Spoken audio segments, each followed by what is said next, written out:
Okay, so that was that. That was 10 old men displaced. So let's get started and let's get into Acts chapter 24, then 25, and 26. Okay, so Acts 24, and I always read from the King James Version, so here we go.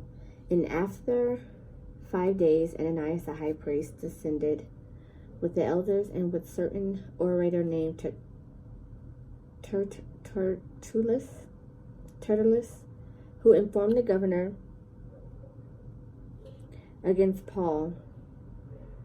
And when he was called forth, Tertullus began to accuse him, saying, seeing that by thee we enjoy great quietness, and that very worthy deeds are done unto this nation by thy providence.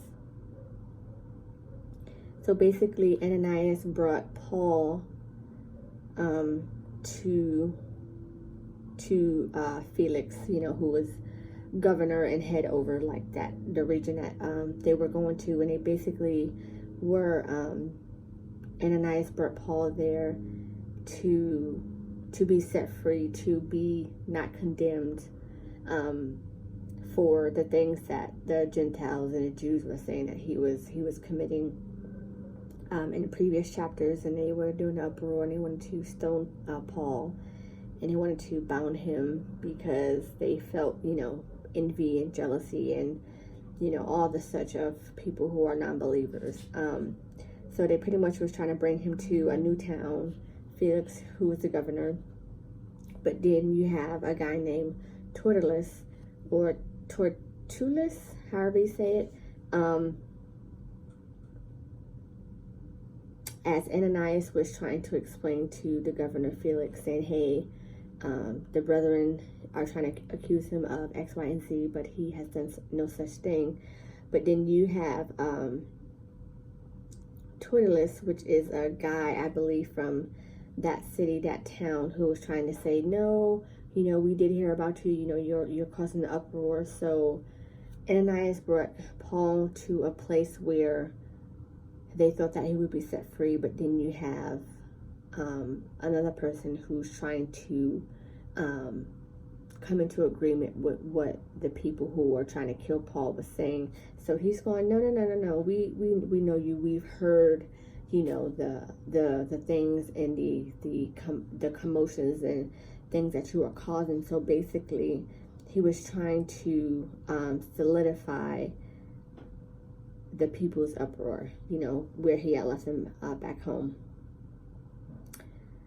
Okay, verse 3. We accepted always and in all places most noble Felix with all thankfulness, notwithstanding that I be not further tedious unto thee.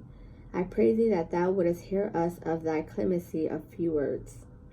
For we have found this man a pestilent fellow, and a mover of sedition among all the Jews throughout the world, and a ringleader of the sect of the Nazarenes, who also hath gone about to profane the temple, whom we took and would have judged according to our law.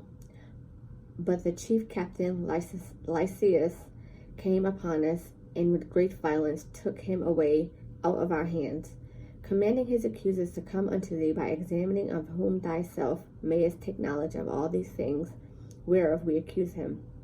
And the Jews also assented, saying that these things were also.